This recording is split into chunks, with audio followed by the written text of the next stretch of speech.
The circuit de Spa-Francorchamps has seen several high-speed overtakes and spectacular crashes through its extremely long history book. Today, however, speed might not be the name of the game, so much as persistence and craftiness will be. Today, we get a treat from some of the slower cars in iRacing to put on just as good of a show for us. Hello and welcome to Round 7 of the Spec Racer Ford Weekend Warrior Series, brought to you live from Belgium by the global sim racing channel via the iRacing esports network. Spa is certainly a track whose corners are each famous in their own respect and whose stories will be told for ages to come. To get a better look at the track, let's hop on over to the GSRC lap guide.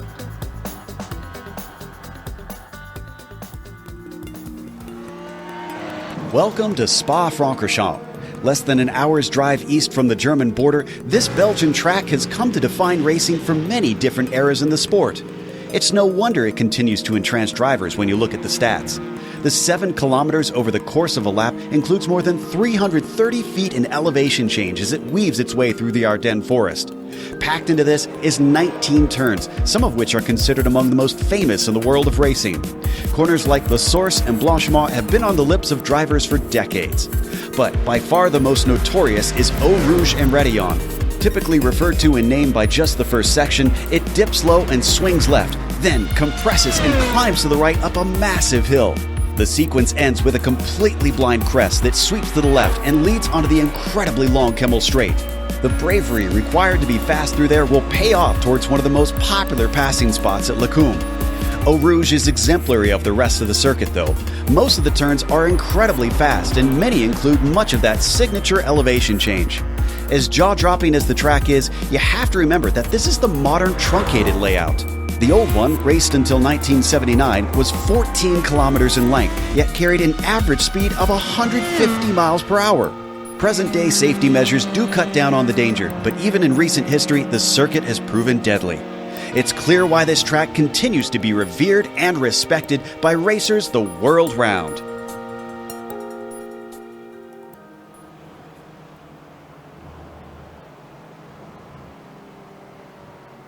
And there you see a nice close-up look at the track here in Belgium.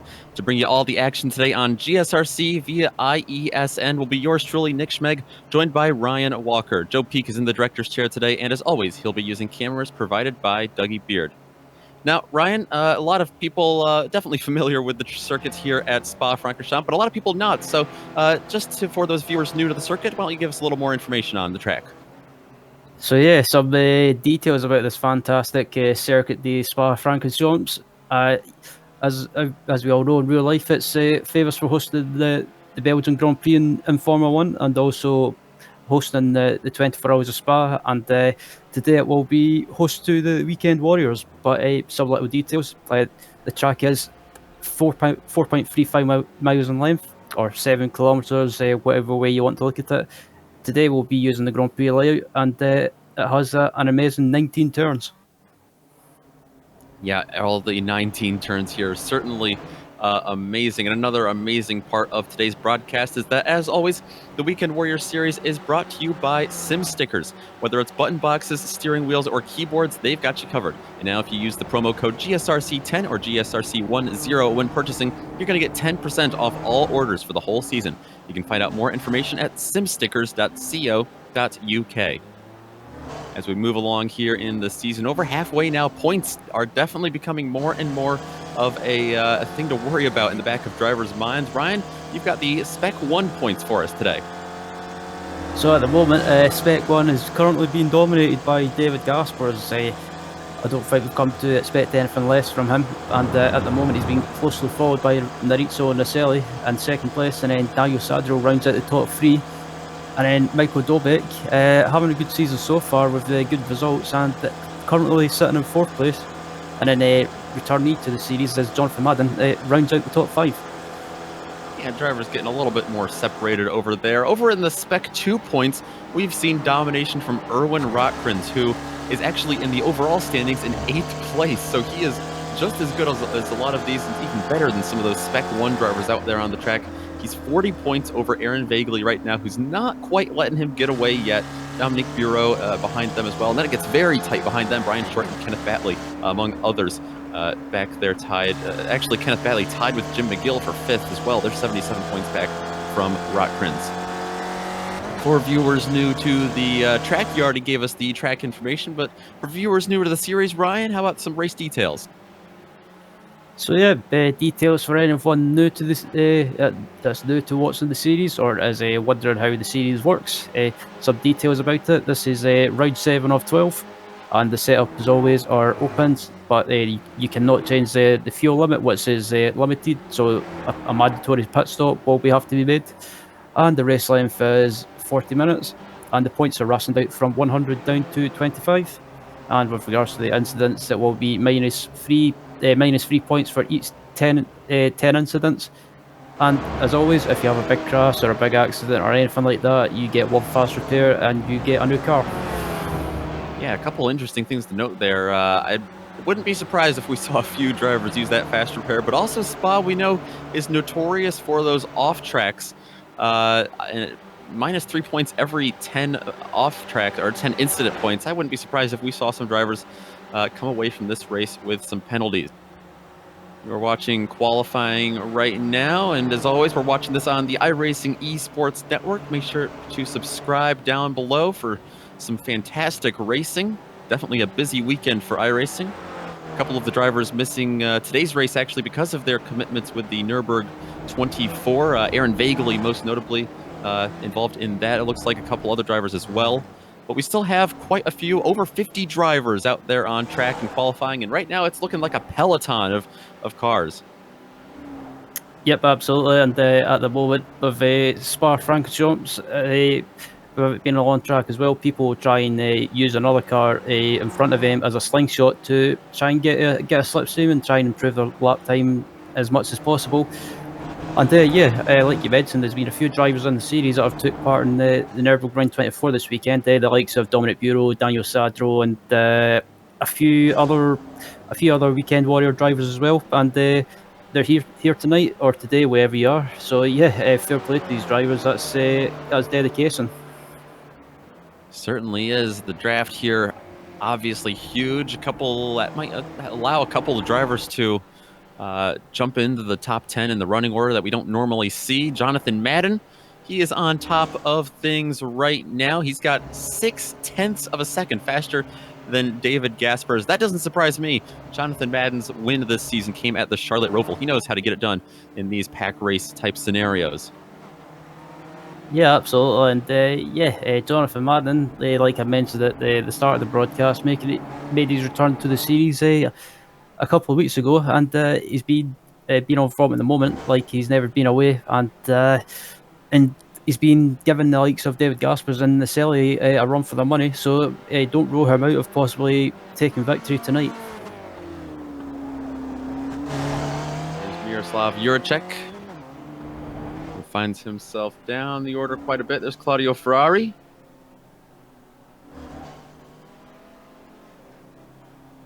This track's so big, so many opportunities for these tiny cars to make mistakes. And one little off track here in this 20-minute qualifying cancels your whole lap.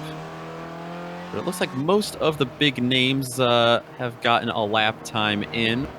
Michael Shaw is one of them. And look at the group of cars that he is in right now. That's got to be frustrating to be involved in qualifying, trying to get a good lap, but you're not battling yet.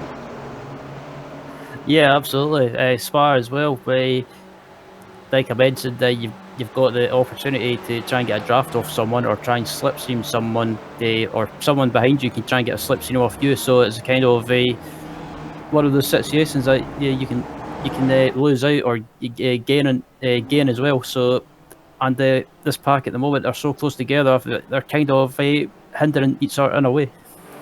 And that lap did not count for Michael Shaw. Must have had an off track somewhere. He sits back in 40th place right now. Lots of ground to make up. Here comes David Gaspers, who is not so far down the order. He's up into second place, but he's 0.6 behind the leader. That one's going to be 3 seconds slower. He must have had some toe time on that 2:48.8 that we saw him get second place with. Felix Samoes sits one position down, still on the podium, though, in third place. He's got a little bit of help in front of him from Juracek. Juracek also just trying to get a lap in. He has not set a qualifying time yet. Right, we see these cars come around all these fast sweepers down here. There's a great deal of a weight shift in this car. And I would imagine that this would be a very sketchy part of the track for the car to be unsettled in. Yeah, absolutely. These cars are so stiffly set up as well by, yeah, this section of the track as well that we just came through. If you take too much of the curb, it can unsettle the car, and also this section we're coming up to now, Blanchimon as well. If you clip that inside curb too much, it can unsettle the car, and you could possibly get sideways in the middle of the corner, or even worse, spin it and hit the wall. And hard on the brakes into the bus stop chicane.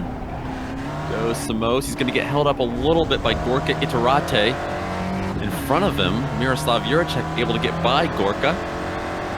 Juracek is going to get a lap time in. That'll bump him all the way up to 10th place. David Felix Samos rather, not as lucky.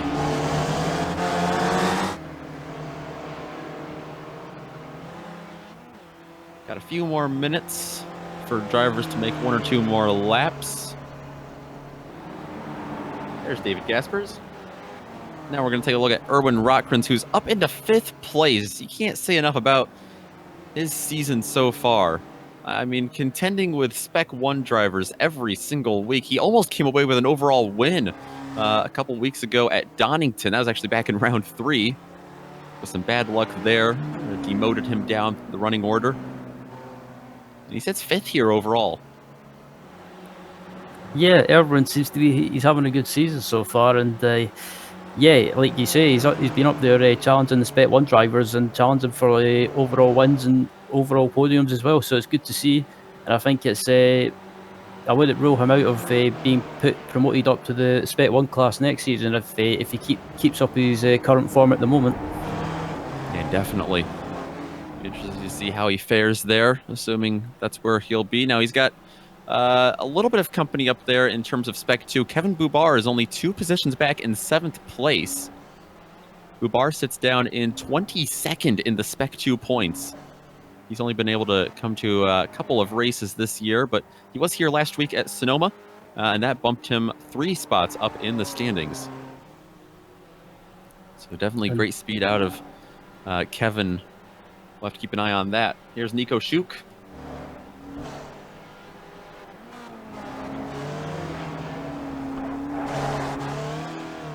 Gets around La Source.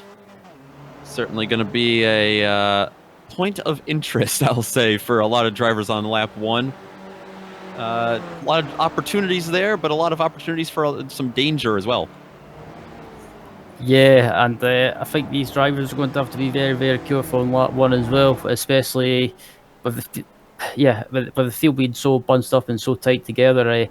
Especially these drivers are going to have to be careful through corners like Oruz and Radion as well. So yeah, it could be interesting to see how it develops from lap 1. One driver that has not set a lap time yet is Steven Elson. He's on track now. Now, is this his outlap or is this one going to count? We'll see here as he comes through the bus stop chicane. Driver of the number 56 out of the UK and I. He will set a lap time. That'll bump him up to 27th. He'll stay on track. He'll get one more in. Yep, and at the moment it seems to be everyone's either deciding to abort their laps or pull into the pits, and Stephen Elson going around for another lap. This will be his last chance to improve, as we'll look at Frank Radosty as well, currently in 48th, and it looks like a decent lap at the moment. It'll be hopefully should they be able to improve. They'll certainly be looking to pick up some speed here. Comes across the line. And that one is 2 seconds faster, but that's only able to promote him up 3 spots from 48th up to 45th. We've got 52 drivers signed up for today's event. Looks like everyone in the session, maybe a couple drivers not. We'll keep you updated on that. Here's Michael Shaw again, looking to improve his time. He's up to 32nd. That was close. Looks like that will be his last lap. Able to bump himself up to 31st. Yep, and most the cars behind coming across to improve, not improve, but finish their lap times anyway. And Nico Shoot coming around to complete his final qualifying lap as well. And as he actually aborts his lap and decides to come into the pits. Only leaves a couple of drivers out on track. Here's a group of cars led by Paul Godin. A couple of cars abandoned their lap, but Godin will stay on track. He's down in 43rd. He comes across the line. This one's going to be good enough for 41st. Seeing who all is left out there. Paulo Brem. And Erwin Rotkrins still completing this lap. He's back in 5th. Comes out of the last turn onto the front straightaway. What has he got? This one's going to be just a hair slower. Actually, 9/10 slower. He's not going to be able to improve on 5th place. Daniel Sadro. He has a great deal of speed, but today, yes, that'll bump him up 0.3 of a second up into the top 10. He was back in 13th, and he goes to 9th. Yep, that was a good improvement from Daniel, and it looks like there's not that many other cars out in track as Miroslav Jurasek comes into the pits as well. Claudio Ferrari looks like this lap will count. He's also got Adam Bradshaw behind him. Ferrari sits down in 29th. Bradshaw is going to abandon the lap, but Claudio is going to come across the finish line, and that one's slower.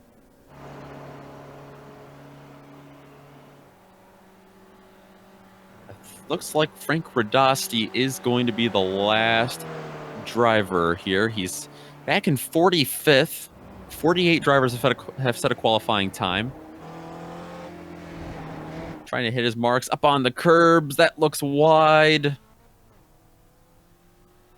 He'll continue across, see if it counts. It does not. Looks like he got an off track there right at the last moment. But I think that's going to do it, it looks like, if I can see this correctly. So let's take a look at the 52 cars and how they'll line up here. Jonathan Madden in the number 96 machine, the driver out of New England. He's got the pole today at Spa. David Gaspers, Felix Simoes, Maurizio Naselli, and Erwin Rotkrins, who has the Spec 2 pole, will round out your overall top 5. Hugh Haycox, Gorka Iturate, Kevin Bubar, Ian Haycox, and Daniel Sadro in the 51 machine will round out your top 10. Starting in 11th is Tim Van Dommel, and alongside him is Bob Kern. Michael Dobek will start in 13th. Alongside him is going to be Miroslav Jurasek in 14th. 15th will be Larry McLeod with Chris Marikami alongside him in 16th. Nico Shoot starts in 17th with Jerry Macariva, starting in 18th. And 19th is Emo Orza, and rounding out the 20s is Stevie Ray.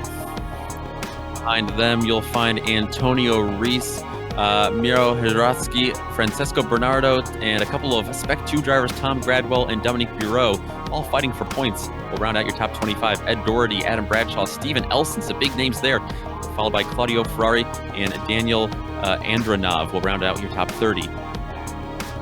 Starting at 31st is Jim McGill, alongside him in 32nd is Jeff Jacobson. Michael Shaw starts in 33rd, with Kenneth Bately starting in 34th, Paulo Brem will start in 35th, 36th will be Will Ferry, 37th will be Gabby Neil, 38th will be Richard Franco, 39th is Paul Jackson, and starting in 40th I should say, is Glenn Powley.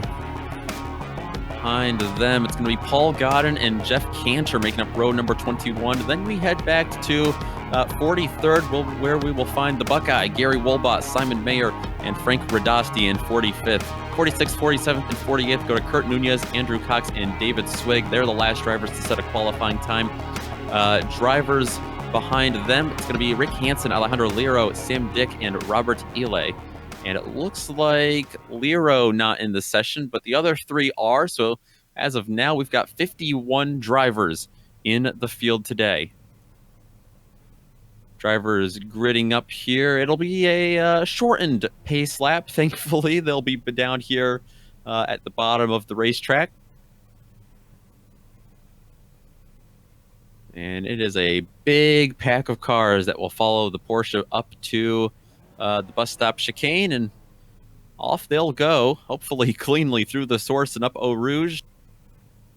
And then Ryan, the draft is going to change everything for them, especially in the middle of the pack. Yeah, absolutely. I think this first lap is going to be very, very interesting, and I think it's going to require these drivers to have a bit of patience, just be careful and don't do anything too silly, especially through the likes of Eau Rouge and Radion and on that long straight afterwards. I think it's going to be interesting, and hopefully these drivers don't do anything too silly. And a track with long lap times just shy of 3 minutes each in a 40-minute race, that really narrows down the pit window, and they've got a mandatory stop here. This is a thirsty track, and they've got a fuel limit on their tanks as they begin to roll off the grid. I'm interested to see the pit strategy here has got to be, your options have to be limited, so track position is going to be huge, I think. Yeah, absolutely, and I think also Spa-Francorchamps as well, if you can stay in the slipstream with someone and stay in their draft, or stay in their slipstream, I should say, you could possibly save some fuel, but I think Spa, it's just about, some drivers might try and gain track position as quickly as possible, other drivers might try and play the workhorses game and try and do some fuel saving as these cars come up to the final couple of corners and will be underway. The pace car coming through the bus stop chicane, he'll pull off and allow Jonathan Madden to take the green flag here for round 7 of the SRF Weekend Warriors at Spa. He gets a rocket launch away from the field behind them. Felix Simoes able to jump David Gaspers at the start. They'll fan out behind him, but they're going to have to worry about La Source coming up. Erwin Rockren's under pressure from Maurizio Naselli behind them. A couple of cars making contact, but I don't see anyone off into the tire barrier just yet. Yep, and it looks like everyone's got through turn 1 without any issues, and they're coming up to Eau Rouge and Radion now. This is going to be an interesting section to see if everyone decides to tuck in behind or take any risks and try and go too wide. But at the moment, it looks like everyone's being sensible and they're all going through in one line. But at the moment, everyone's being sensible, and it looks like David Gaspers has got the run on Jonathan Madden. The tandem draft between Madden and Simoes, not enough to stop that monstrous run from David Gaspers on the Kemmel Straight. Down into the Lacombe, they brake hard, and Gaspers takes the lead. Behind them, it looks like Gorka Iturrate has moved himself up into 4th place. Or no, I'm sorry, we've got more cars in between, Naselli and Rockren's in between them. And now the technical part of the track. What can they gain on each other? Can they straighten themselves out any more? Gaspers leads, but Madden's going to try to close the gap. And just looking further back in the field as well, it looks like everyone's, at the moment on lap 1, everyone's been sensible and not doing anything silly. So, and everyone's surprisingly settled down at the moment. I thought it would have been a lot more chaos. Yeah, these drivers knew what to do. And they executed lap 1 very cleanly, but also lap 1 not done yet. You can see up on the curbs goes Jonathan Madden. Trying not to get too distracted by the oncoming Felix Simoes in his mirrors. And one car sliding further back. Good catch. Looks like that was Hugh Haycox who's going to lose a position to Kevin Bubar. And here's the trouble. Here's the trouble that we were worrying about.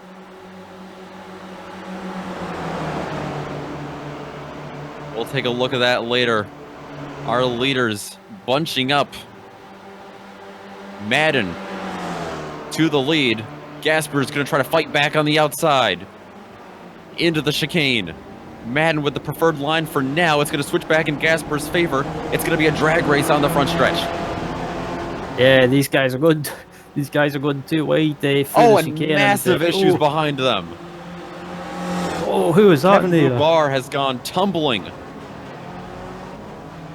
We'll take a look at that later because the leader is still at it. And problems with them. Felix Simoes in the middle of a couple drivers. Maurizio Naselli getting some contact. Erwin Rockren sitting popcorn position behind him. Yeah, I was about to say, Evan Rockran's behind him as well, and also behind Rockran's, you've got Gorka. It looks like Gorka Itterati as well. So yeah, two guys in the popcorn position, just having a what's the brief at the moment, just deciding what to do and just I guess planning a move. But Jonathan Madden's pulled away a little bit from David Gaspers after after all the issues behind, and he's slowly pulling away. But with the draft around Spa, that can easily be closed back up. And look at this behind him. Maurizio Naselli going to get a launch to try to get around Gaspers. Looks like he might be able to hold it on the outside. Through the Coombe down into Bruxelles. He's not going to be able to do it quite yet. He's going to switch back to the inside, though. Gaspers going to have to leave the door open, and he's going to shut it. Gaspers keeps P2. It stacks up behind him. Naselli, Simoes. Further back, Rockran's holding off Iterate. But yeah, Ryan, like you said, Jonathan Madden, he is a sitting duck way up front. Yeah, he's pulled away a little bit, and I'm just looking at the gap at the moment. It looks like he's built that gap up to about one, probably right about the 1 second mark. But around Spa, like I say, that can easily be closed back down.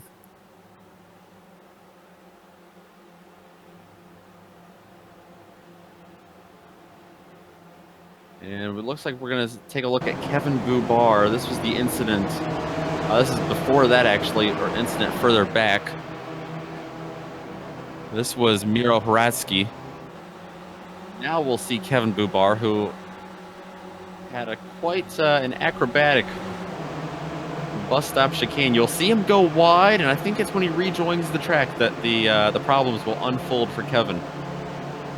Just looking now to see what happened, and it looks like Bubar got the run on Ian Haycock's down to the final chicane, and he gets a move done, but he runs wide, and I think it's like you say. It looks like when he rejoins, it all kicks off, and he just went over that big sausage curb and just flipped over. Yeah, it was the curb. Didn't see that the first time I saw it. I thought it was another car that had made contact with him. Eventually, cars would make contact with him.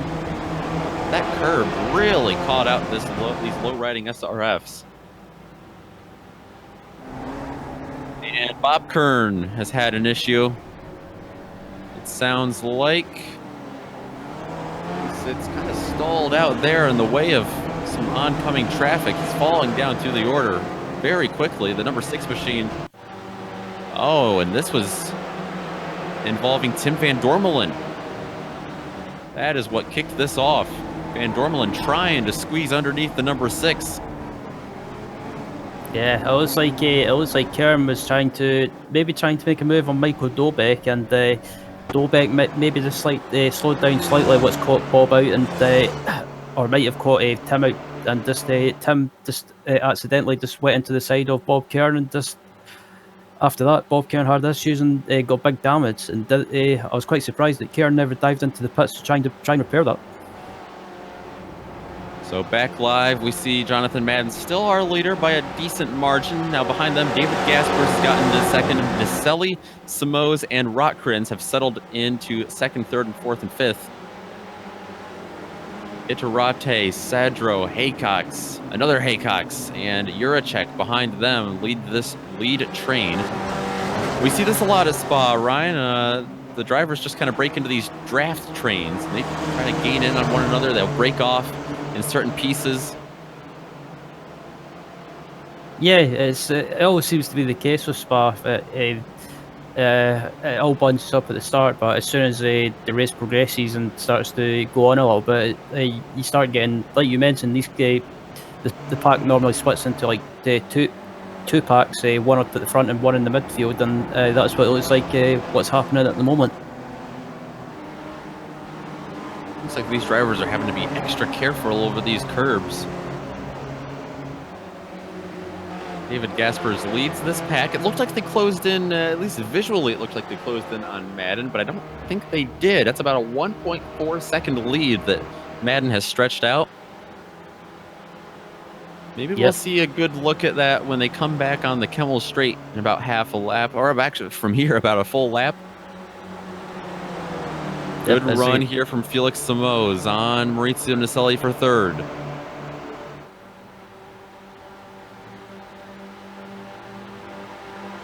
What can he do with the momentum? Doesn't look like anything here. Hard on the brakes goes everyone. And then the launch, trying not to get caught off by the wheel spin. That's an issue that Gorka Iterate is dealing with. He's about to get passed by Daniel Sadro, but that looks like it's going to be on the outside. Through the source, Iterate is going to give him the room. Yep, so Daniel Sadro up into 6th position at the moment, and Daniel Sadro having a good run at the moment. He's gained some positions from where he started on the grid, and like I mentioned, excuse me, like I mentioned before, and even Daniel's admitted before, qualifying has never been his strong point, but he seems to get it together in the race, and again up into 6th position at the moment, and in front of him he's got Erwin Rocktrins. And look at this gap to the lead. It has shrunk in half. Jonathan Madden down to about half a second now. Side by side for third. That's Naselli on the outside and Samo's on the inside again. Naselli's going to have the edge.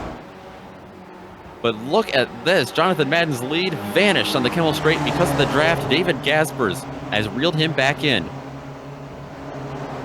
Absolutely. And it's like I said, you can have about a 1.2, 1.3 second gap, and but around Spa, reviews, SRFs as well, that gap can be gone in a flash. And again, David Gaspers is not letting Jonathan Madden get away, but Madden has to keep an eye on this pack behind him as well. It's not just Gaspers and Naselli and Samosa that are behind him. He's got Rothgrins and Iterati and Sadro and the two Haycoxes. Good battle for P6 forming up behind him. Gorka Iterate trying to hold on. He's gotten back around Sadro on the Kemmel Straight, but now Sadro's looking like he wants to get around him again. Daniel Sadro, who started in 10th place, up to 6th. A little bit of trouble way behind them. That's Miroslav Juracek almost spinning it off the back of Hugh Haycox, who follows Ian.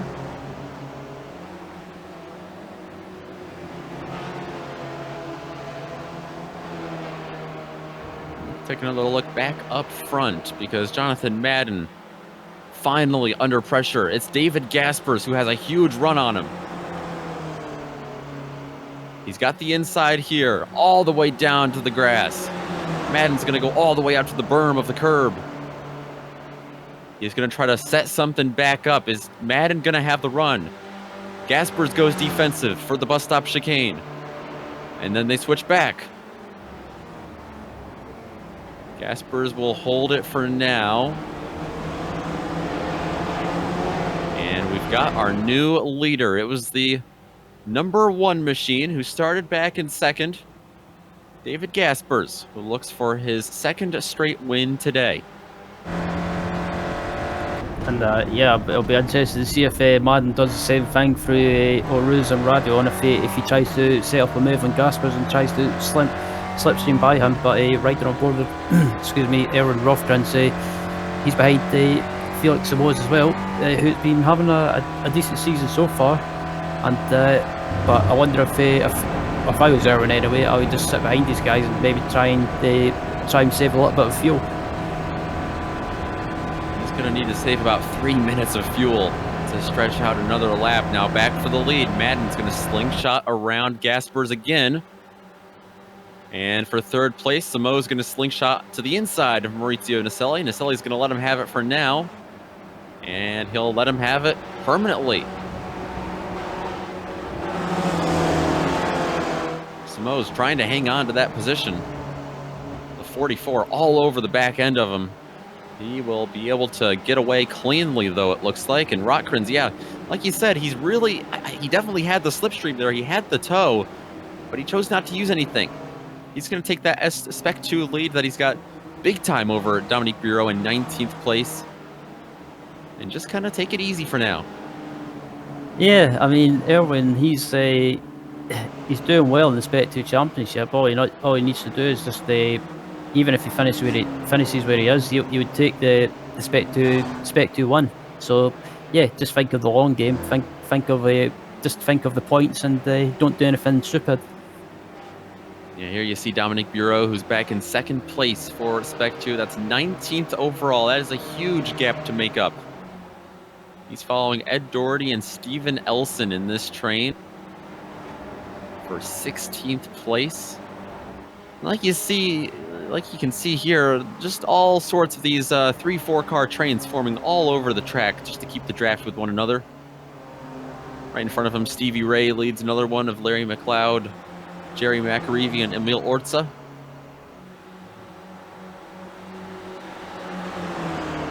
And another swap for the leaders. David Gaspers to the lead for now. Again, he's going to go defensive here for the chicane. Swings back to the outside. This is a mirror of the last lap. Madden slips back in line.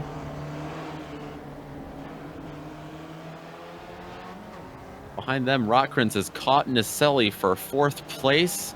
Down and into the source. I don't think any big moves are going to be able to be made. Madden's going to take a peek, though.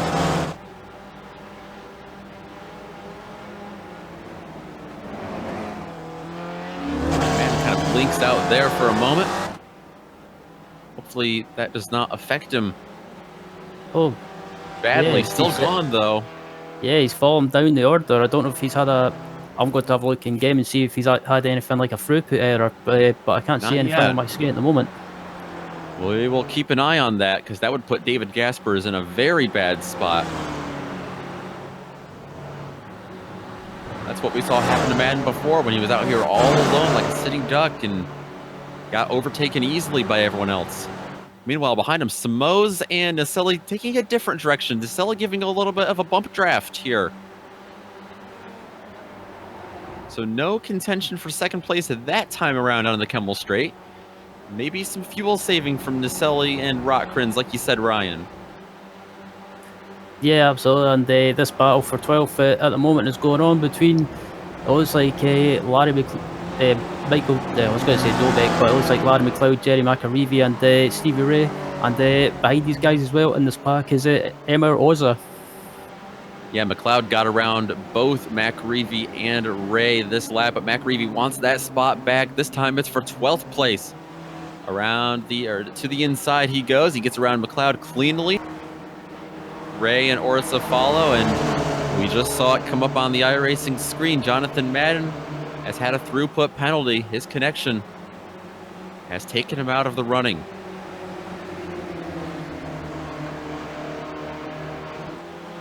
So that's going to be something huge to monitor up front and see if Simoes and Naselli can close in on Gasper. I'll be interested to see if anyone can take the battle to Gaspers now that Madden has had that issue. But honestly, I think if David Gaspers just keeps out of trouble and keeps doing what he's doing at the moment, I think, in all honesty, if he just keeps it clean, he could have this race in the bag. But I'm not going to say anything too early in case I jinx him. But behind him, we've got the battle for P2 at the moment going on between Naselli and Simoes, and not too far behind either is Rotkrins. Yeah, this is a swap for 2nd place now because Naselli has gone past Simoes. So Simoes knows what's up in terms of fuel saving here, it looks like. Or just being a little bit conservative. No need to push the issue too much for 2nd place right now. Good battle forming for behind them, which is it's going to be the top 5 now. Daniel Sadro leads a train of cars. Gorka Idrate, both Haycoxes and Miroslav Juracek kind of fallen off that pack a bit.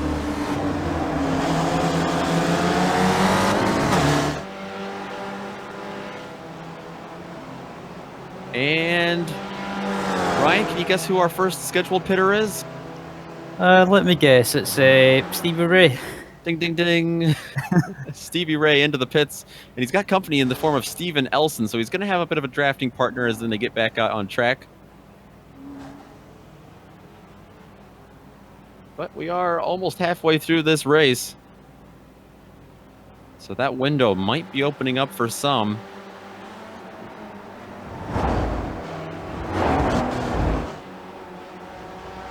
And yeah, this battle behind David Gaspers for P2 at the moment is still going on. And yeah, between Naselli, Simoes and Rotkrins, and it looks like, from what I can see, Simoes is getting a little bit racy now. He wants to try and get this position before the pit stops. And yeah, around Spa as well, track positions when it comes to the pit stops is absolutely crucial, considering how long the track is. Yeah, these cars with a smaller fuel tank because they have that limit, and Stevie Ray having to wait all the way until 18 minutes into the race. We might not have much of a pit window here. Like I said before the race started, they might not have many options to try to reel in Gaspers here and make use of strategy.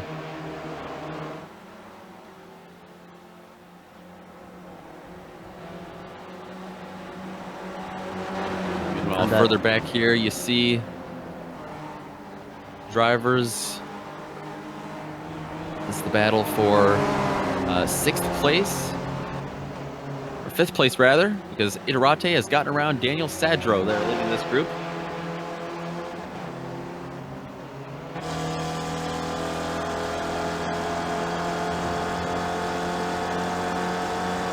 Looks like we might have a swap for 2nd place in front of him. That or Felix Simoes is going to save some more fuel, just like we're seeing here in this battle. Yep, and it looks like yep, he's going to leapfrog around Iturrate. Yep, I was just about to say as well as Sadro goes up the inside through Blanchimont and manages to get the position, but it looks like Iturrate is trying to go right outside as well, but decides to not do anything silly into the chicane. None of our leaders come in the pits. Nobody in this pack of 4 come in the pits. Nobody in the top 10 will pit. We have 3 wide back for 12th place. Jerry McAreevy goes to the pits from that. McAreevy, Orza, and Dominique Bureau were 3 wide coming in the bus stop chicane, and they made it cleanly. Yeah, I was just watching that as well. That was that was very close. I thought I was going to end up in disaster, but thankfully all of them managed to survive, and McAreevy managed to get into the pits with no issues. But riding on board with Ed Torte as well, behind Orza and just in front of Orza, I should say, is Dominic Bureau, and Dominic Bureau still sitting 2nd in the Spec 2 class, but miles ahead of him in regards to Spec 2 is Evan Rockkrans, and yeah, so I think the best that Dominic can hope for is a 2nd place finish in class. To be fair, last time we checked in on Bureau, he was back in 19th, so he's certainly moved up through the field. He is our hard charger so far, starting back in 25th and now battling for 12th place. He just lost that actually to Emil Orza. Tried to get it back. Might not be over. Back up front, David Gaspers pulling away from the field. He is not going to have to worry about that draft catching him because of the just the lack of cars back there. Nicelli and Simoes by themselves.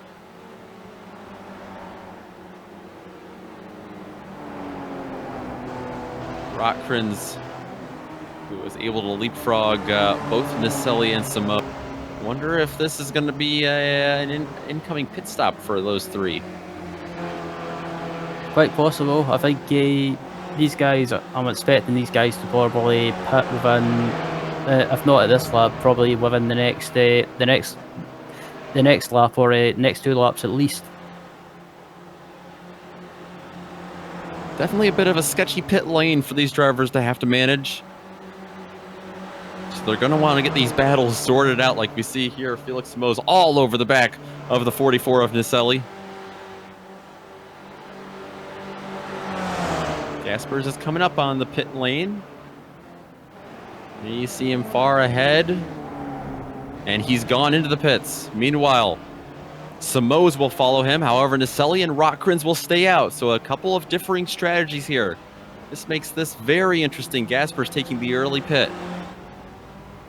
Yeah, I'm a bit surprised by that. Normally, David is the one that tries to go as long as possible, but maybe not being able to save as much fuel as he hoped. So diving into the pits now with Simoes behind him, and Rockkrans and Nicelli decide to go for another lap. It'll be interesting to see what they'll do with regards to the pit stop strategy. Yeah, that's a good point. David Gaspers has not had great fuel mileage because he's been leading and so far out there. this race. Even when he had Jonathan Madden up there with him, he was in front most of the time, it looked like. So not much fuel saving going on for David Gaspers, and that's why he comes in the pits a bit earlier. Meanwhile, for the lead, side by side, it's going to be a launch from Naselli to the outside of the Kemmel straightaway around Erwin Rotkrins.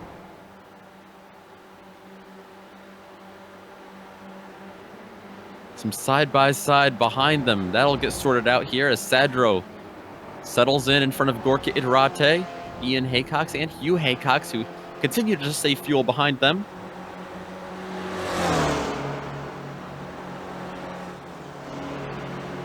And David Gaspers has returned to the track, and he's got some help. Claudio Ferrari in front of him has given him a tow down the Kemmel Straight just to make matters worse for Rotkrins and Naselli if they thought they might be able to catch him. Looks like they're going to need a miraculous pit stop to do that. And I'll be interested to see what Daniel Sadro does as well with regards to the pit stops. I know at Silverstone when he made the pit stop, he actually managed to gain some time in the pit stops as well. So it'll be interesting to see if he does that, or if he can do that here at Spa as well. He's currently sitting in third place at the moment with Iturati right behind him. So I think Daniel's just been having he's not a quiet race, but he's been having a good run through the field and managed to gain several positions. Yeah, he certainly has. Even Gorka's had a decent race up from 7th. He had a great lap 1 to get himself up there into 4th.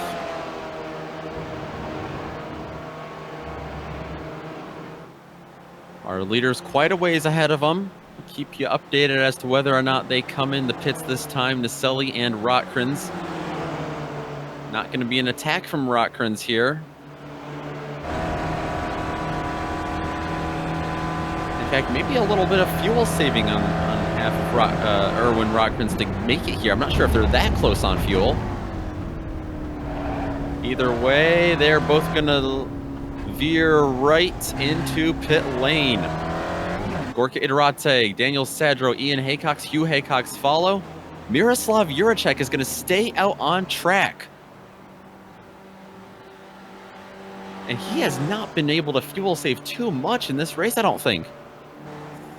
Yeah, it's an interesting move from Miroslav with regards to the not pitting this lap. That'll be so. If he can make it another lap, fair play to him. But that's a bit risky around Spa.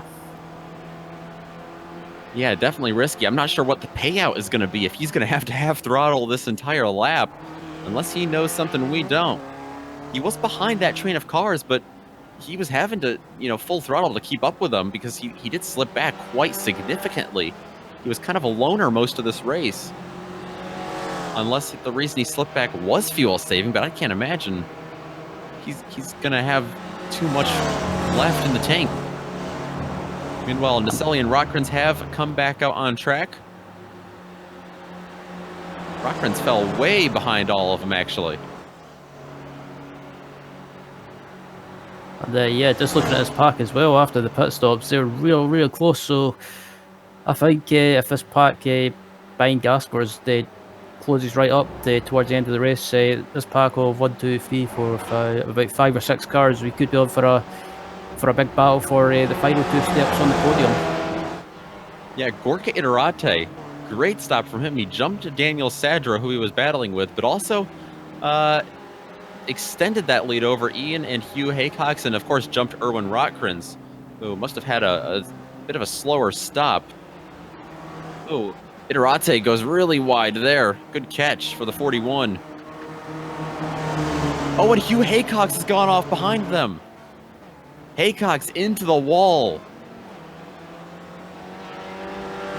Looks like in typical SRF fashion, just kind of snapped on him, and I apologize. Did he actually kept it out of the wall?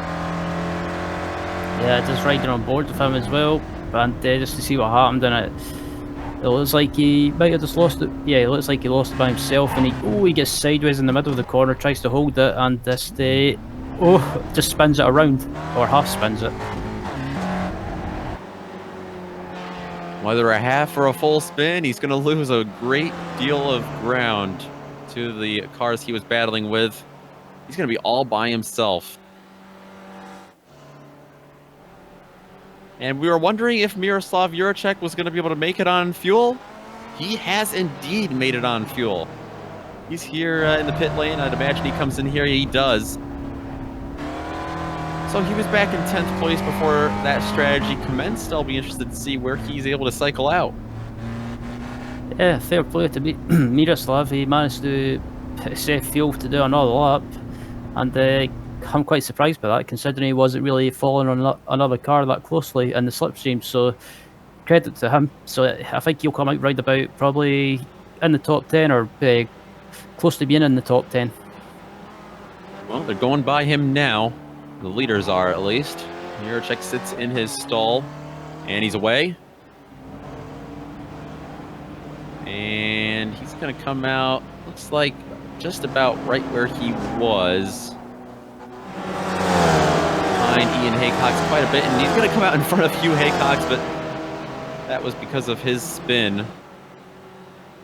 Either way, hey, you might as well try it. Doesn't look like it hurt him too bad.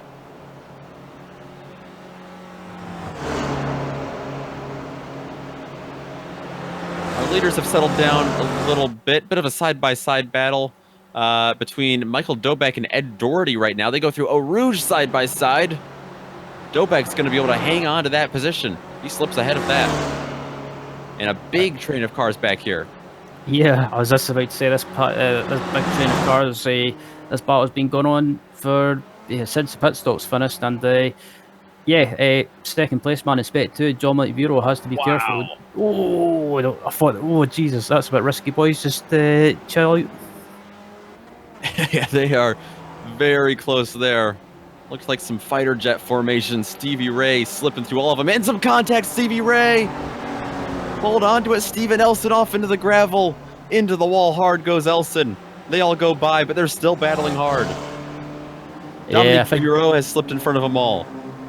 Yeah, I was just about to say, I think Stevie Ray just tried to go out wide to get the best run possible and forgot that Steven Elson was still alongside him, but it wasn't anything intentional. It was just one of those things, just a racing incident.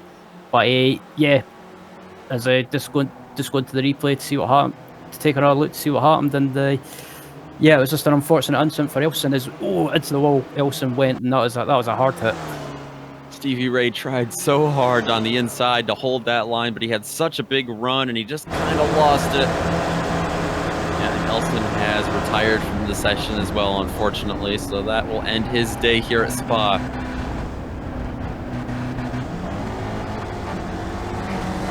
Meanwhile, Daniel Sadro sounds like he kind of stalled out there on the inside. Having some problems getting it in gear.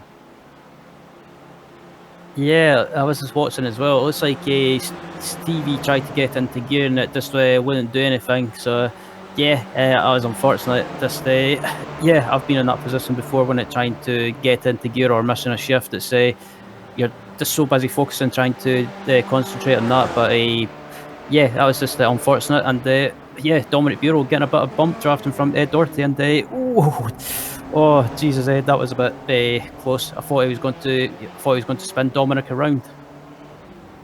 We don't have to go there. I can report that Sadro was able to get around Nicelli for second place. Thought that might be the case because of where he came out in the pit stop. This battle for 9th continues to rage on. Dominic Bureau was come all the way up from 25th place to take this position. Behind them, though, it's Doherty, Ray, Dobek, McAreevy, Orza, McLeod, and further back, Chris Murakami even catching him. Yeah, this park has been building up as well, and just look at his line of cars as well. This is absolutely incredible, and we've got about seven and a half minutes remaining of this race, and it looks like Ed Doherty's got a run on Dominic Bureau. Into the grass because of Bureau, and they're all going to get taken out here. Contact. Ray and Bureau go off. The 3 wide hesitation, it didn't work out for him. Let's take a look at what happened here. Ed Doherty, he kind of got hung out on the outside into the grass. When he came back on, he tried to squeeze it 3 wide, it looked like, with Stevie Ray and Dominic Bureau. But not enough room. Yeah, Ed Doherty tried to go for it, got the run on Dominic Bureau and tried to go for it, and yeah, I think if I was in charge of race control, I would say Dominic Bureau was the innocent victim, and yeah, Ed Doherty was just well, driving like an OAP. That is going to ruin Dominic Bureau's fantastic day. He was fighting for second place in Spec 2. He's fallen back significantly. Still struggling to lift that car around. Some more angles there. Doherty, everyone gets through there. This battle, though, not over yet because Ed Doherty, Jerry McAreevy, Michael Dobek still in the mix with 6 minutes left.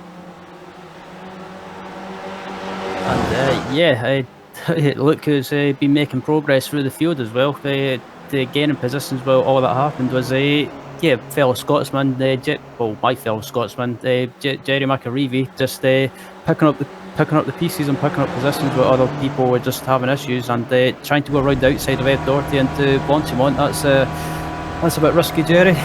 But as Ed Doherty, I thought he was going to try and run him out there, but on board with Eobard Orza, just sitting in the box seat, just watching to see what these guys get up to. Doherty's going to hold on to that position. You're right, McAreevy couldn't quite hold that on the outside, got up onto the curbs. I'm sure he got an off-track penalty from that as well. Some great battling, though, back through the middle of the field all day long. Absolutely, and again, that's proof that that's why the Weekend Warriors League is such a fantastic league. A great bunch of people and a friendly community, and even if it's up at the front or in the mid pack or at the back of the field, there's always someone to race on your pace level. And speaking of up front, race here getting down to the wire. So let's take a look here at second place. Stay on them to see if Sadro and Naselli can settle out their differences. That third driver in line, I should say, sitting in fourth place is Gorka Iturrate, looking for a podium today along with Sadro. Yeah, Gorka's been having a good run, and he's just behind these guys, just watching to see what they do, and if they get up, if the Sadro and Naselli get caught with each other, he could be there to pick up one of the places on the one of the final places on the podium. So at the moment, it's don't rule him out of finishing on the second or third place. Don't forget, battle for second in the points as well as Sadro and Naselli behind Gaspers. So some big implications on the finishing order here for those two. Now, where is our leader? I guess the answer would be 5 seconds ahead of him. David Gaspers, who has had a phenomenal race. He might even be getting a little bit of slipstream here from Glenn Powley. But he looks like he's going to take the white flag here and over a lap. A little bit of bobble there from Gasper, so it looks like it'll be 2 laps to go for the field. Yeah, not going to get there late enough to have a white flag. So 2 laps to go for Gasper. And yeah, pretty much Gasper has been pretty much in command of this race after Jonathan Madden had his issues. And yeah, behind him, this battle for second and third place between Sadr and Naselli and Iturrate is still going on. And also not far behind as well is Erwin Rotkrans as well, currently leading the Spec 2 class. But if any of these 3 get caught up, he could pick up an overall position as well on the podium. Just a note as well, with Bureau out of the race, that promotes Jim McGill up to second place in the Spec 2 class. Tied for 5th in the points over there. He's back in 16th place overall. We continue to watch this battle for second place overall on the grid. It's Naselli closely following Sadro. He stalks him to the inside now. Sadro's going to have to give him the room. Iturrate's going to follow. The inside. Is Sadro going to lose 1 spot? Yes, 2 spots. Is Iturrate going to gain 2 spots? He's not going to have the momentum. He backs off of the pass on Naselli. So Naselli goes to second, Iterate settles down in third, Sadro falls behind him. And that's not always a bad thing. That's not a bad thing to do from Sadro. He's allowing both these guys through, and on the last lap he could do the same thing back. He could. There's Doherty's. Oh, just about going 4 wide. This is McAreevy, McLeod, and Orza Doherty as well. Oh, that was so close. It's still close back here. Doherty overtaken by Orza, McAreevy and McLeod in front of him. This battle has not calmed down one bit. The fight for the top 10. It goes to McLeod for now. McLeod and McAreevy, 9th and 10th. Ed Doherty fell all the way back from 9th back to 13th there, it looks like. 12th, rather.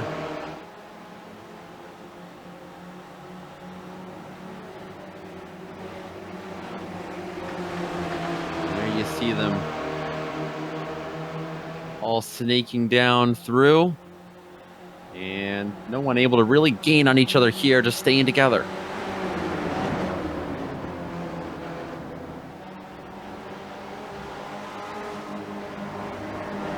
McLeod up on the curbs, everyone following in the draft. McAreevy, Orza, they've got another lap to do, don't forget.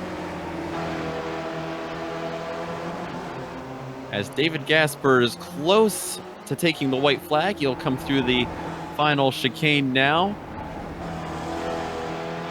So another 4.3 miles for these drivers.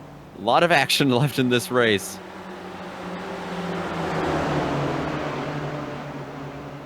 Continuing to watch this battle. Larry McLeod, they all bunch up. What's going to happen down here in the chicane? Side by side further back, that involves Chris Murakami. McLeod's going to have pressure. Murakami hard on the brakes behind him. Trying to slow it down to not hit Ed Doherty. He gets around Michael Doback in problems as McAreevy's gone around. McAreevy goes around off the contact between him and Larry McLeod. Emil Orza piles in. What a mess. Just look at the replay as well. It was like, yeah, everyone just bunched up together, and in the middle of the chicane, it just caused a bottleneck effect, and McAreevy went to try. Oh, yeah, he just got tagged a little bit by Larry McLeod, but McLeod was just taking his line. Back live, Daniel Sadro has jumped both Iterate and Naselli on the Kemmel Straight. Iterate stays in third, though. He wasn't able to make anything happen there. He's going to try to keep a podium. He's going to open the door just a little bit for Naselli, but Maurizio doesn't have any kind of speed there to take that opportunity. Keep half an eye on the leaders, or on the leader, David Gasper's in front of them. Half an eye on that battle we were just watching. Now this battle for P2, the closest we've got on track, Sadro. A nice gap in front of Iterate, who's under pressure immensely from Maurizio Naselli in the 44. Very close under braking there for Naselli. He's trying to get around Iterate desperately. He's going to have to set something up here headed into the final chicane. Oh, and a car sideways they've got to avoid. That's David Swig. And a bit of a bobble from Iterate. He's going to go off into the gravel on the last lap. He loses this position. He loses the fight to Maurizio Naselli, into himself. The handling on the car, as he loses multiple positions past that. Rockrins gets promoted to 4th place. Only a little bit left for David Gaspers to see the checkered flag. Behind them, does Naselli have anything to get on Sadro? I don't think he's going to have the room. David Gaspers comes through the final chicane. It's going to be 2 wins in a row after last week at Sonoma and earlier in the season at the Nordschleife. David Gaspers wins round 7 of the SRF Weekend Warriors at Spa. For P2, Sadro is going to hang on to that over Maurizio Naselli. Nothing there. Rockrins comes home P4, but let's jump further back. Ian Haycock's trying to hold off Gorka Iterate to the line. Haycock has to pinch him down and take that spot. Iterate after spinning, will finish 6th place. Not too much of a battle behind them after they all kind of went off track. Ed Doherty is out of fuel, though. That causes chaos behind him. Felix Samo is struggling. Stevie Ray has gone around in the final chicane. And more drivers continue to pile through. Everyone gaining spots here on off of attrition. Ryan, absolute chaos here on the last lap. We've got more cars coming across the line. Sam Dick, Tom Gradwell fighting for some spots in Spec 2.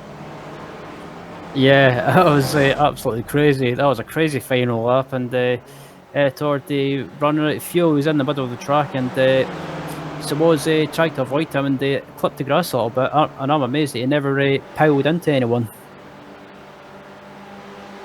And this race isn't done for everyone. 27th.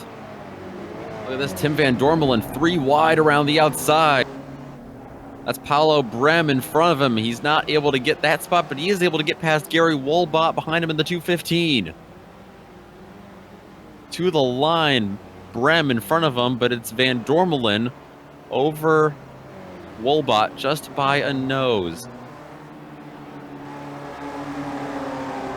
More drivers continue to come across the line. Even back further down, 38.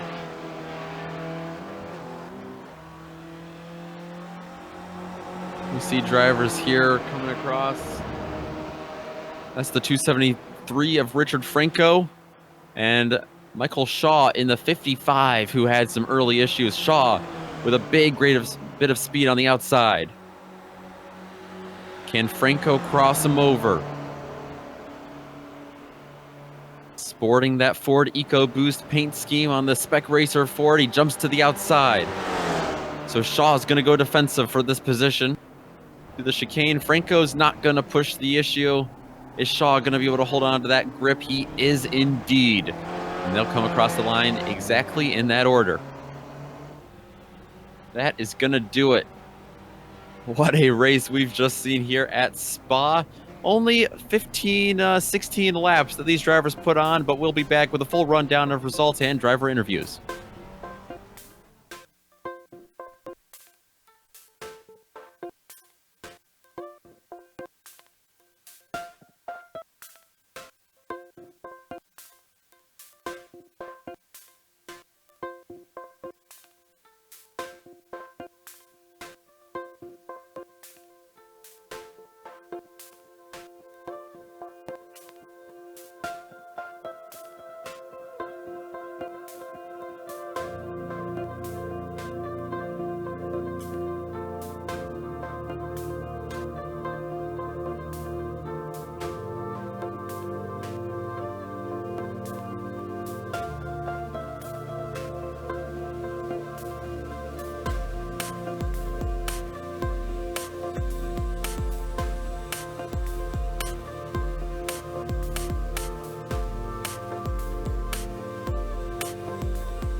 Welcome back to the Circuit de Spa-Francorchamps. 15 laps in the books. It sounds like a quick race. In reality, 40 minutes and then plus change for these drivers. David Gaspers got lucky a little bit, but certainly had the pace. He takes home the win, his 3rd win of the season. Daniel Sadro with a big move from 10th place up to 2nd on the grid today. Maurizio Naselli, Erwin Rotkrins, and Ian Haycox will fall in behind them in 5th place. This is where the chaos ensues. Gorka Iturrate back in 6th, then Miroslav Juracek. He had that interesting pit strategy. Hey, it worked out. He goes from 14th up to 7th. Hugh Haycox, Larry McLeod, and Emil Orza will round out your top 10. Michael Dolbeck finishes in 11th, with Adam Bradshaw on 12th. 13th is Jerry McAreevy, with Felix Sawos finishing in 14th. Jill McGill finishes second in the Spec 2 class, I believe, and 15 overall. 16th is Chris Marikami, with Stevie Ray in 17th. Claudio Ferrari finishes in 18th, with Samuel Dick in 19th, and rounded out the top 20 was Tom Gradwell. Yeah, thanks to attrition and some drivers running out of fuel on the last lap, even lots of big movers back here, like Kurt Nunez from 46th up to 21st, followed by Jeff Jacobson, Ed Doherty, who had a big fallback late, Paul Godden and Dominique Bureau, who had a heartbreaking wreck late in this thing as well. Rick Hansen, Paul Jackson, Kevin Bubar, Paolo Brem, and Tim Van Dormelen will round out your top 30. Gary Walbot finishes in 31st, with Jeff Cantor finishing in 32nd, Andrew Cox in 33rd, 34th was Kenneth Bailey, Frank Radosti was in 35th, where 36th was Will Ferry, 37th was Nico Schuch, Bob Kern in 38th, 39th was Miro Haraski in 39th, and 40th was Michael Shaw. And then Richard Franco comes across in 41st, and no need to run down the cars that didn't finish the race. Just a couple notables: Steven Nelson, 47th, Jonathan Madden in 48th. But looks like we've got some drivers to talk to here today. Looks like we're going to start off fittingly with our winner, with David Gaspers.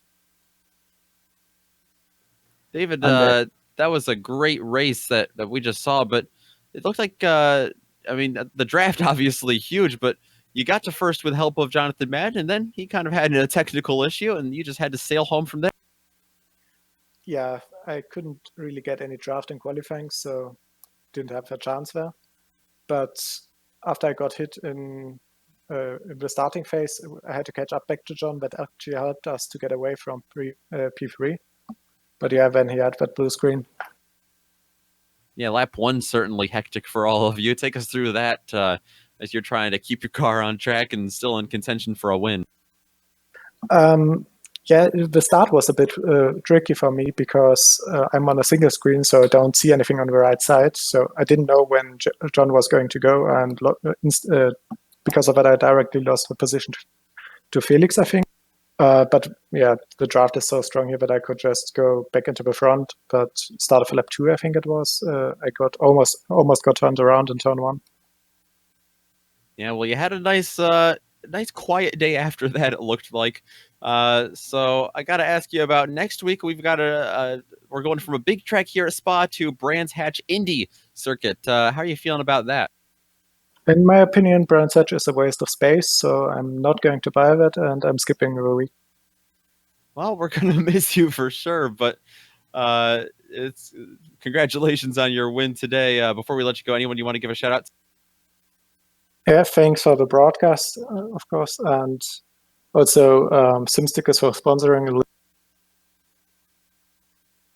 Yes, certainly.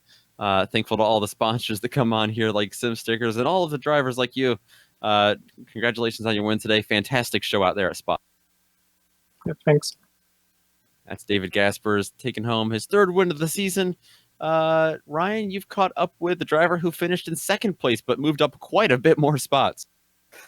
Yeah, Daniel Sadro didn't seem to have a great qualifying, but he sure made up for it in the race. And yeah, Daniel, that was a good result for you, starting where you were to finish in second place. How was that race for you? And yeah, how was the race overall for with regards to the driving standards around Spa?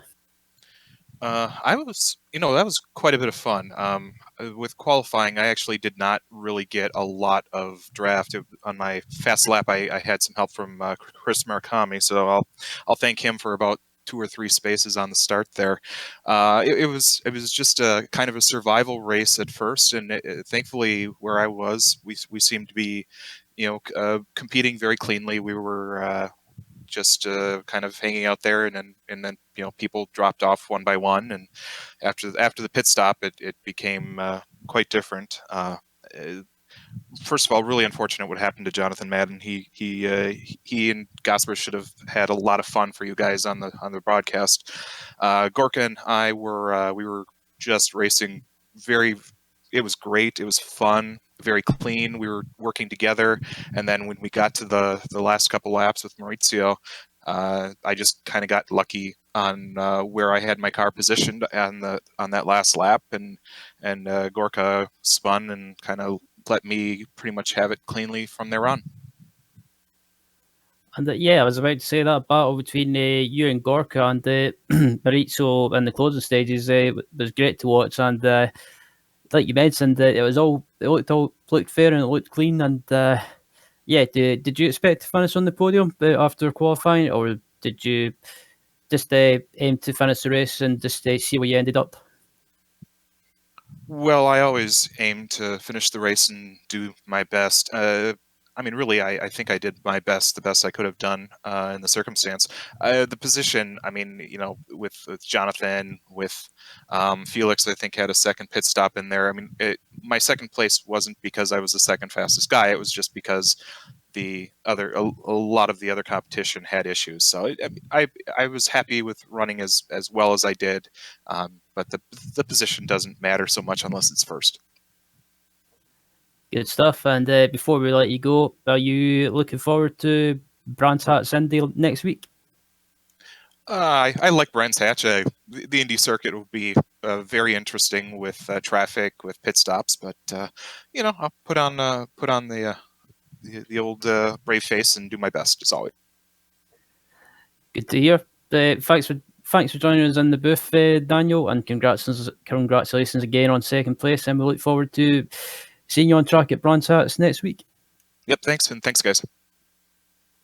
As that was Daniel Sadro finishing in second place, and next up with Nicholas is Erwin Rothkrans, who finished in P4 and took the Spec 2 1.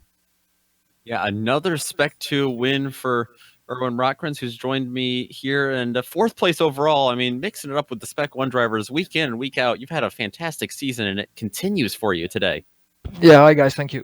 Yeah, it was, but I messed up my pit stop, so I'm a little bit disappointed too because I could have finished higher maybe. So I have to have lessons in strategy because this time it was too much fuel. So you had a nice cushion back to the rest of the Spec 2 drivers for sure. Your next competitor is back in 15th, but in terms of the points, do you just kind of approach these races now, like now that we're kind of halfway through the season, do you just kind of approach them as, going for the overall win, or just trying to keep that Spec 2 lead in the points? No, I always try to be in the overall win. Of course, it's nice to be leading the Spec 2, but you try to do your best and to be as high up as possible, of course. So. Yeah, you're certainly catching some people's attention, I'm sure, getting up and fighting for a podium position. Like you said, pit stop strategy kind of backfired today, but certainly a showing nonetheless to not be ashamed of, because that was a great race. But we've had some, I got to ask you our last before we let you go, we've had some mixed opinions on Brands Hatch Indy next week, but as a points leader, how are you approaching that race? I like Brands Hatch as a whole track, but I think it's a short configuration. I'm not sure. Yeah, I never done it, so I have to see how I like it, but don't know. So yeah, all right, we're gonna have to keep that in mind next week as we watch you try to go for another Spec 2 win, trying to on your debut week at Brands Hatch Indy. Going to be interesting to see, but let's go. Anyone you want to give a shout out to? Yeah, congrats to the podium, everybody who came out. Of course, you guys with your great broadcast. I don't know what happened to Jonathan, so I have to watch. And yeah, that's it. Thank you. All right, good stuff from Erwin Rothkrans, coming home in fourth place today overall, and of course on top of that Spec 2 podium. That's going to do it for us today at Spa. We want to give a special thank you, just like Erwin's there said, to everyone who came out today for the 7th round in the SRF Weekend Warriors Series, including all the drivers who put on the show for us today. We'd also like to thank Sim Stickers for sponsoring today's event once again. And remember, don't forget to check out Sim Stickers at simstickers.co.uk. An additional thanks to all the amazing companies that provide the software and hardware that we use to create a GSRC production for you. We, of course, want to thank the very talented June Lalonde again, who provides our music. So see the screen for more on how to get a hold of more of her great work. Thanks to the crew today in the booth, Ryan, Joe, and Dougie. Don't forget to check out the GSRC on social media. You can go to our website at globalsimracingchannel.com, on Twitter at GSR Channel, Facebook, we're at Global Sim Racing Channel, on Instagram, you can find us at GSRC_Graham, and of course on our YouTube channel. You can head over there and hit that big red subscribe button so you don't miss a second of racing. Make sure to join us and the Major Series tonight from the World 600 from Charlotte, 7:45 p.m. Eastern. To see more of today's racing, like we said, we're going to be back next Sunday for Round 8 at Brands Hatch. Finally, with all that being said, thank you so much for joining us on the broadcast today. And until next time, race clean, race hard, and we'll see you on the track.